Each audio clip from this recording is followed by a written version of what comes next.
You wake up, your mouth isn't dry, you don't feel thirsty, but your blood sugar this morning is higher than it was last night, even though you ate nothing after dinner. Sound familiar? You've checked your medications, measured your carbs, walked after meals, and still those fasting numbers keep climbing. Here's what most people never connect. The single biggest factor making your blood sugar harder to control isn't always what you're eating. It's not always your medication dose. It's the timing, temperature, and consistency of the water you drink throughout the day.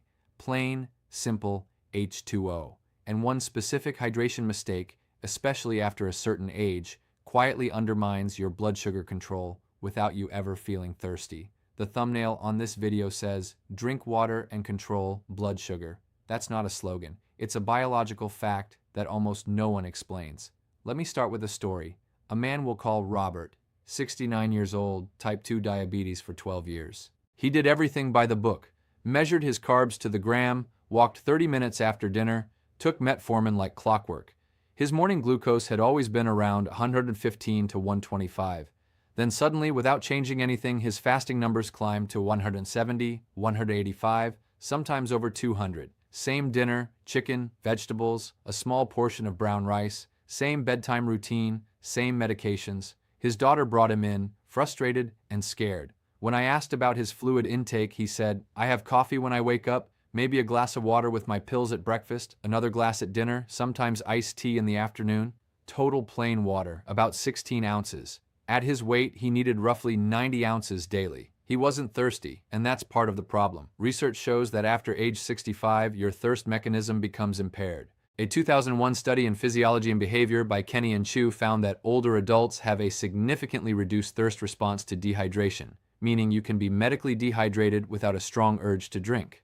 Robert was chronically dehydrated without a single warning signal. We changed nothing else, just restructured when, how, and at what temperature he drank water. 10 days later, his morning glucose was 118. 4 weeks later, his average fasting reading had dropped from 185 to 127. Same food, same meds, same exercise. Only water changed. So what's happening inside your body? There are 4 age-related changes that directly affect blood sugar control through hydration. First, after about age 60, your kidneys naturally lose some of their filtering capacity, roughly 30% by age 70.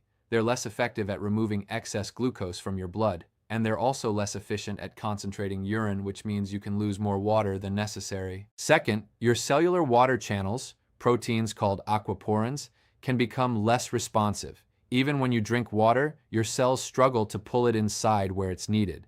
Third, as we just mentioned, your sense of thirst becomes dramatically impaired. And fourth, many common medications, especially diuretics for blood pressure, actively pull water from your body, making chronic dehydration worse. This isn't a conspiracy. It's not that doctors are hiding this information. It's that most medical training focuses on medications and procedures, not on hydration timing. It's a blind spot, and it's a blind spot that costs you. Here's the mechanism that really matters. When your cells are dehydrated by as little as 3%, your cell membranes become more rigid. Think of a dried out sponge versus a moist sponge. A dry sponge repels water. A moist sponge absorbs instantly. Your cell membranes work the same way. Insulin receptors are proteins embedded in those membranes. When the membrane is stiff from dehydration, those receptors don't function properly. Insulin still docks, but the signal doesn't get through as effectively. Your pancreas could be producing plenty of insulin. You could be injecting insulin, but if your cell membranes are rigid from dehydration, that insulin can't unlock the door as well. The result? More glucose stays trapped in your bloodstream. Your blood sugar numbers climb, not because you ate wrong or forgot your medication, but because your cells physically cannot accept the glucose trying to enter as efficiently. Now let me walk you through the 3 critical hydration mistakes almost everyone makes. You're probably making at least 1 or 2 of them right now. Mistake number 1, assuming coffee and tea count as full hydration. Here's the nuance. A well-cited 2014 review by Maughan and Griffin in the British Journal of Nutrition concluded that moderate caffeine consumption, up to about 4 or 5 cups of coffee per day, does not cause net dehydration in habitual drinkers. The water in the beverage more than compensates for the mild diuretic effect. So coffee does contribute to your daily fluid intake. However, if you rely primarily on coffee and drink very little plain water, you may still fall short of your total needs. Juice, even unsweetened, contains enough sugar to cause a blood sugar spike that triggers your kidneys to dump both glucose and water. Diet sodas contain artificial sweeteners that, in some studies, have been linked to worsened insulin resistance over time, though the evidence is mixed. The simplest, most reliable source of hydration is plain water. Everything else is supplementary. Mistake number 2, drinking ice-cold water, especially first thing in the morning. Cold water feels refreshing. But here's what happens physiologically. When cold water hits your stomach, your blood vessels constrict, a normal response to maintain core temperature. Constricted blood vessels mean slower circulation. And where does glucose need to go? Into your cells, through your bloodstream. Slower circulation means slower delivery of insulin and glucose to the tissues that need them. A 1997 study in diabetes found that people with diabetes already have impaired blood flow responses to cold exposure. Adding cold water to an empty stomach may further reduce circulation. Room temperature water, or better yet warm water, keeps your blood vessels relaxed and circulation optimal. Mistake number 3, drinking large amounts only when you finally notice thirst. By the time you feel thirsty, especially after age 65, you're already significantly dehydrated. Then you drink 16 or 20 ounces all at once. Your intestines can only absorb about 8 ounces of water every 20 minutes. Anything beyond that amount simply passes through to your bladder and comes right back out. You haven't hydrated your cells, you've just taken an expensive trip to the bathroom. Proper hydration requires small, frequent amounts throughout the day. So what's the solution? I've developed a simple protocol based on circadian biology and gastric physiology. I call it the water timing protocol. 4 specific drinking windows. Window number 1, immediately upon waking, before coffee, before anything else. Drink 12 ounces of room temperature water, not cold, room temperature. If you want to enhance it, you can add a pinch of sea salt or a squeeze of lemon, but plain water is perfectly effective. Why first thing? After 7 to 8 hours without fluid, your blood volume has dropped slightly. Your blood can become more concentrated. That first drink restores blood volume, allowing it to flow more easily and deliver insulin more effectively. It also gently signals your body to wake up your metabolism. In many people, this single step helps stabilize morning glucose over time. Not a miracle, just biology. Window number 2, 30 minutes before each meal. Breakfast, lunch, and dinner. Drink 8 ounces exactly 30 minutes before you eat. Not 15 minutes, not right before. 30 minutes. Why? This gives your stomach time to prepare. It activates digestive enzymes. Most importantly for blood sugar, pre-meal water can slow gastric emptying, the rate at which food moves from your stomach to your small intestine. When gastric emptying is slower, carbohydrates are absorbed more gradually. This creates a gentler rise in blood sugar instead of a sharp spike. A 2019 review in the journal Nutrients, Nesti et al., Impact of Nutrient Type and Sequence on Glucose Tolerance, discussed how pre-meal consumption of non-carbohydrate fluids can reduce post-meal glucose spikes by delaying gastric emptying. The effect varies from person to person. It's not a fixed 35% reduction, but it's meaningful. Your available insulin can actually keep up with the incoming glucose. Window number 3, mid-morning and mid-afternoon between meals. Drink 6 to 8 ounces at around 10:30 a.m. and again at 3:30 p.m. This is when most people's blood sugar does unpredictable things. You're not eating, so you assume your glucose should be stable. But then you check and it's climbed 20 or 30 points for no apparent reason. What's actually happening? Dehydration. As your blood loses water through normal metabolic processes, breathing, sweating, kidney function, it becomes more concentrated. More concentrated blood means higher glucose readings even though you haven't added any glucose. Small, strategic amounts keep your blood volume consistent and your glucose stable. Window number 4, 2 hours after your last meal of the day. Drink 6 to 8 ounces at that time. This one surprises people. Most have heard not to drink water right before bed because of nighttime bathroom trips. That's true. Drinking at 10 p.m. and going to bed at 10:30 means you'll likely wake up at 1 a.m. But drinking at 7 or 8 p.m., a full 2 to 3 hours before bed, allows your body to process and distribute that water. You'll probably urinate once before bed, then sleep through the night. This evening hydration does something critical for fasting blood sugar. It prevents your blood from thickening too much overnight, which means you wake up with better circulation and more stable morning readings. Now let me give you a realistic timeline of what happens when you start this protocol. Week 1. You will urinate more frequently. I'm not going to sugarcoat it. Your body has been running in drought mode. Your kidneys have been concentrating urine. When you suddenly give it consistent water, The initial response is flushing.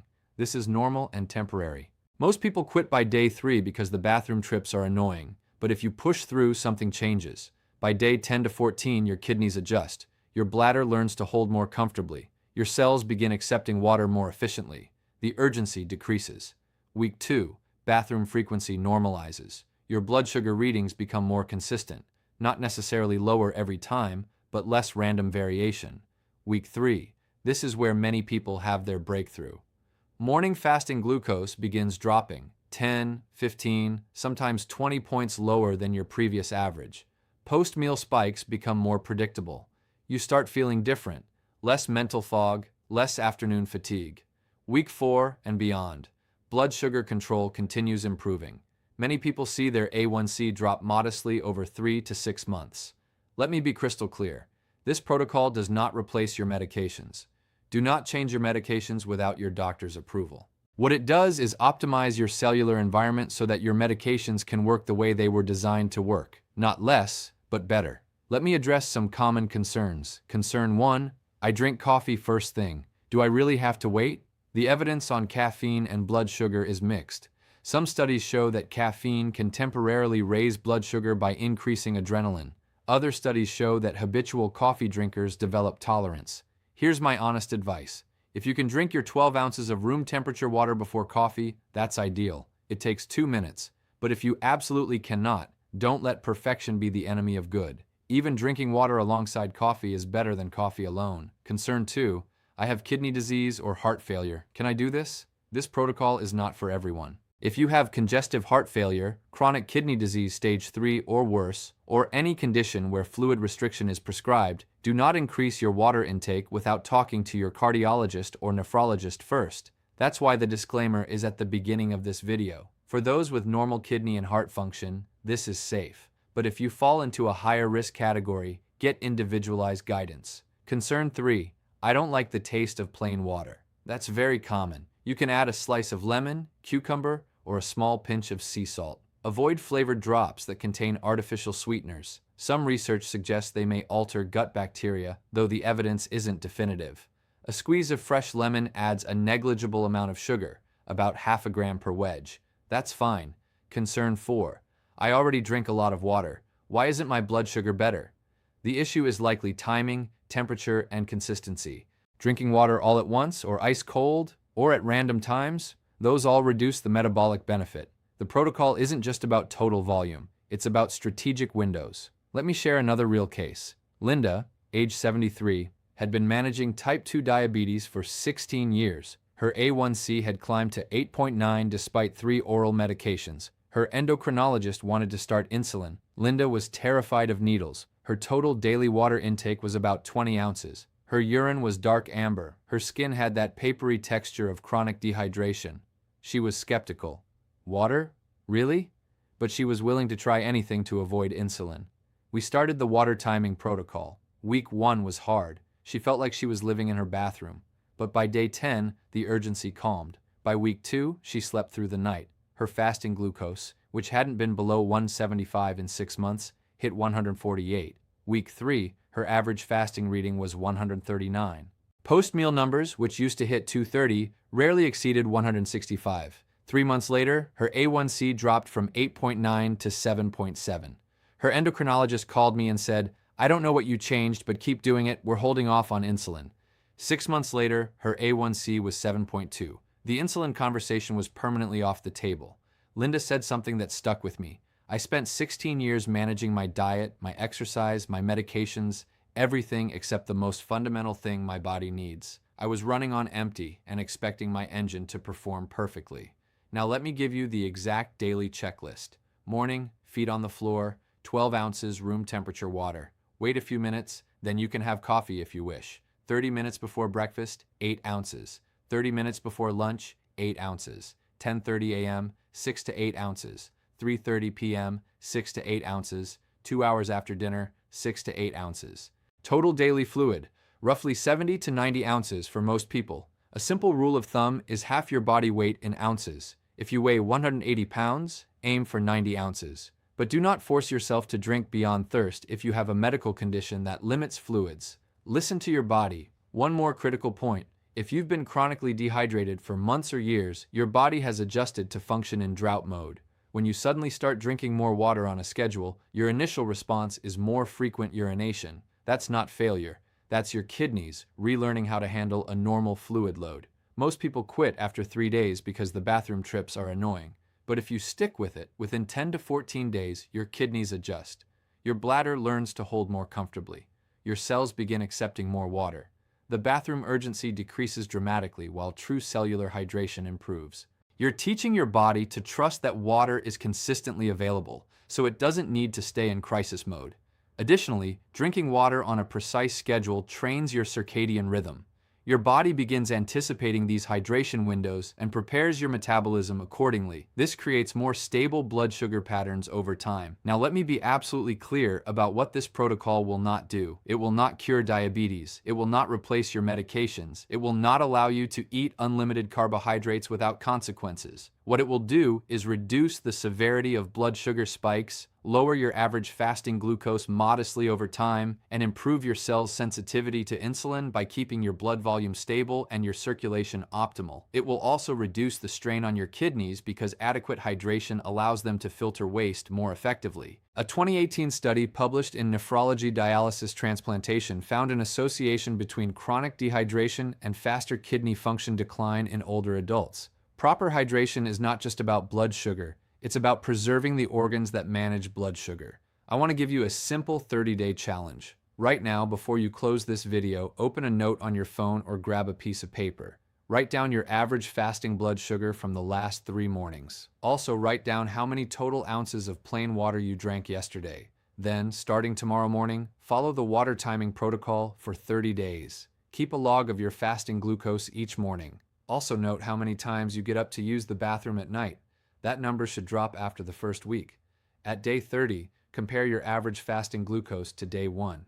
I am confident that for most people with normal kidney and heart function, the number will be lower. Not dramatically, but meaningfully. That is not a miracle. That is what happens when you stop inadvertently dehydrating your cells. One last caution. If you are on diuretics, water pills, for high blood pressure or heart failure, increasing your water intake can potentially lower your blood pressure further. This is usually a good thing, but it might mean your diuretic dose becomes relatively stronger. Watch for dizziness or lightheadedness when standing up. If that happens, talk to your doctor about possibly adjusting your medication. Similarly, if you are on metformin, proper hydration reduces the rare risk of lactic acidosis, a known but uncommon side effect. Staying hydrated actually makes metformin safer. I'm not a doctor. I'm not giving you medical advice. This video is for informational purposes only. Your situation is unique. Talk to your physician before making any significant changes to your fluid intake, especially if you have kidney disease, heart failure, or are on fluid restrictions. But for the vast majority of people over 60 without those conditions, the single worst hydration mistake is waiting until you're thirsty, because by then, your blood sugar has already been affected. So here is my challenge. Tomorrow morning, when your feet hit the floor, drink 12 ounces of room temperature water before anything else. Set a timer for 30 minutes before each meal. Keep a water bottle nearby at 10:30 a.m. and 3:30 p.m. And 2 hours after dinner, have those last 6 to 8 ounces. Do that for 30 days. Then come back to this video and leave a comment telling us how your fasting glucose changed. Your story could be exactly what someone else needs to hear to give this a try. If you made it all the way to the end, type "I finished the video" in the comments. It tells me this information is reaching people who really need it. And if you found this helpful, share it with a friend or family member who struggles with blood sugar despite doing everything right. Sometimes the most powerful interventions aren't the most complicated ones. Sometimes it's getting the basics right. The timing of your first glass of water, the temperature, the 30 minutes before a meal, that creates lasting change. Your blood sugar has been waiting for this. Not for another medication, not for a stricter diet, for water, at the right time, at the right temperature. Start tomorrow morning. You will thank yourself in 30 days.